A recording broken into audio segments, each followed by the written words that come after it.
Goldman Sachs or JP Morgan maintain their DEI initiatives also is not because they want to, quote unquote, resist against Donald Trump or because they think it's good marketing.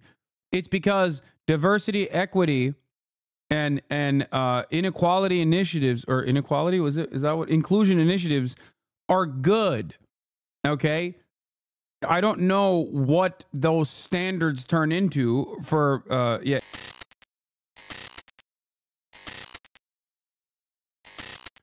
Anyway, let's get to this DEI stuff. Chris Rufo says, this is personal. For 5 years, leftists have doxed my home, tried to get my wife fired, threatened my children, targeted my reputation, spread lies about my work, dragged me into lawsuits, and prosecuted my sources. We're going to abolish DEI everywhere, then salt the earth. To which Ryan Grimm had a take that I don't agree with, where he said, DEI was an active impediment to the project of building a multiracial working class movement capable of taking on a corporate and oligarch power. Rufo did the left a favor in nuking it. Now, I understand where Ryan Grimm is coming from, okay?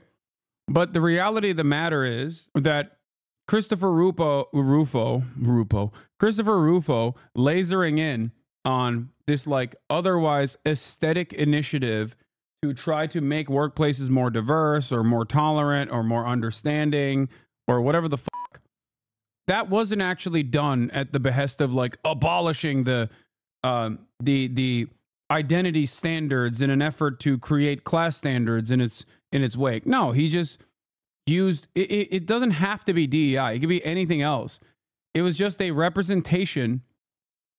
It was a representation of liberal politics in general.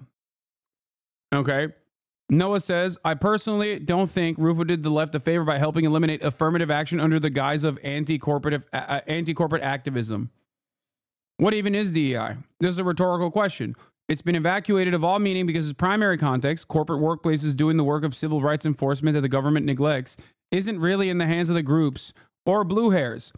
Like, yeah, it's cringe. It's vacuous, if you can even define what it is, but it's not leftist overreach, and it's always been a certain kind of test to me to see if you fall for what hucksters like Rufo sell. And that's my point as well. I 100% agree with Noah here. Okay? It's just another more appropriate way of saying the N-word. Most American politics on the right is just vice signaling. All of it is vice signaling. And most of it revolves around just saying fuck black people, fuck women, you know, fuck Latino people, whatever, you know? And that's all this is. That's all this is. The elimination of DEI, okay, is basically just, it's not like taking out some sort of legal standard because no such thing exists. It's simply the elimination of companies that don't even necessarily follow these protocols thoroughly, right? Or affirmative action in general, that simply want to say that they're doing something quote unquote woke for marketing purposes. Those companies must be punished. It's the same reason why I always say it's better to not exist. Like I've talked about this before with Target, right? Target doing like all of the you know, LGBT focused merchandise is silly, right? They do it to hawk product for 1 month. And it's better if they never do that, right? Than to do that and then somehow cave and capitulate to the right when they yell about it and remove those products like they've done something wrong. It's literally better if it never existed. If Target never actually did Pride merch, it would be better if they had never done Pride merch, because the only reason why you're doing Pride merch is not because you genuinely hold this political opinion and you want to help people, but you're doing it to cynically sell product to people and also pat yourself on the fucking back. And at the moment of first targeted hostility, you immediately show your belly and go, oh, I'm so sorry, you're right, fuck these people.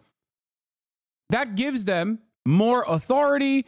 That also makes it seem like you got caught doing something wrong. Okay? It's infinitely worse for LGBT people to just like do this silly aesthetic thing only to take it away after the Republicans claim that that's actually pedophile shit. Now you're basically admitting that it's pedophile shit. Now you're just saying that. It's not, but it doesn't matter. And it's endlessly frustrating to me.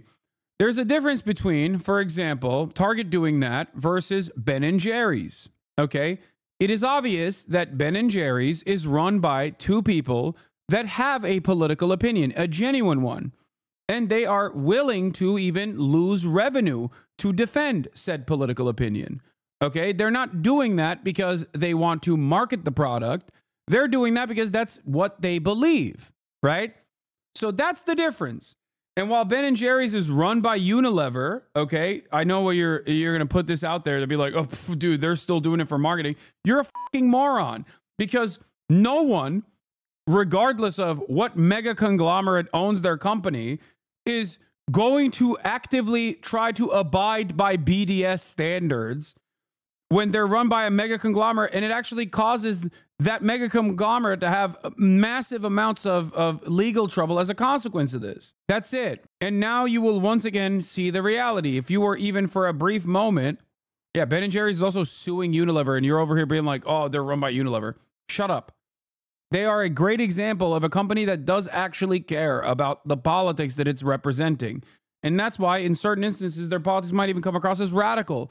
Their politics certainly causes them to lose out on revenue, as a matter of fact. Now, what you have to understand is that that's fine. That's okay. Some companies can do that, and that's fine, and that's a good thing, right? But the reason why I think this kind of stuff is awful in general is because it gives easy ammunition, because the company's heart is not in it to begin with. Out of all of the corporations, the mega corporations that genuflected to the incoming Trump administration, the only one that said, yeah, we're not touching this DEI stuff, I don't care, shut up, was Tim Apple, okay? Because he's gay. And he was like, yeah, I don't care what Trump has to say about DEI shit. Like, that's well within our rights, and we're just going to keep it. And is it partially because of marketing? Yes. But it obviously also means that, like, they see DEI in that vein to not necessarily be a bad initiative, but a good one. Okay? It's so stupid when companies do this specifically for marketing. Companies that, who is going to agree with Ryan's tweet? Who is it for? Just barking into the void? I don't know. Maybe like some anti-DEI leftists or something. I don't know. The reason why some of these other companies like Goldman Sachs or JP Morgan maintain their DEI initiatives also is not because they want to, quote unquote, resist against Donald Trump or because they think it's good marketing. It's because diversity, equity, and inequality initiatives, or inequality, is that what? Inclusion initiatives are good. Okay? I don't know what those standards turn into for, inclusion, sorry. Like, but I don't know what those standards turn into for all these other companies. But the reality of the matter is, for many of these corporations, it's good to have a diverse board of representatives, okay? A lot of the DEI is silly, and it's just a way for the HR teams to engage in busy work. But at the end of the day, making sure that your work standard, or making sure that your hiring practices don't immediately overlook like black or brown people, is probably beneficial for these companies, so they're keeping it. Okay, that's it. Absolutely insane email to EPA employees today. We're taking steps to close the agency's DEIA offices and end all DEIA related. The A is accessibility, by the way, which is also DEI. Like, they want to eliminate accessibility, dude. Stairs only, bitch. In a country where 60% of the population is obese, okay? We're gonna have so many people just die on the stairs because of heart disease. Ay, ay, ay. What a ridiculous way to operate. These programs divide Americans by race, wasted taxpayer dollars, and resulted in shameful discrimination. We're aware of the efforts by some in the government to disguise these programs by using coded or imprecise language. If you're aware of a charge in any contract description or personnel description since November 5th, to obscure the connection between the contract and DEIA or similar ideologies, please report all facts and circumstances of the DEIA truth within 10 days. There will be no adverse consequences for timely reporting this information. However, failure to report this information within 10 days may result in adverse consequences. I guess NASA got the same one too. Like, what did the DHS here? FEMA got the same message word for word. It's so psychotic, dude. That we're ruled by psychopaths, okay?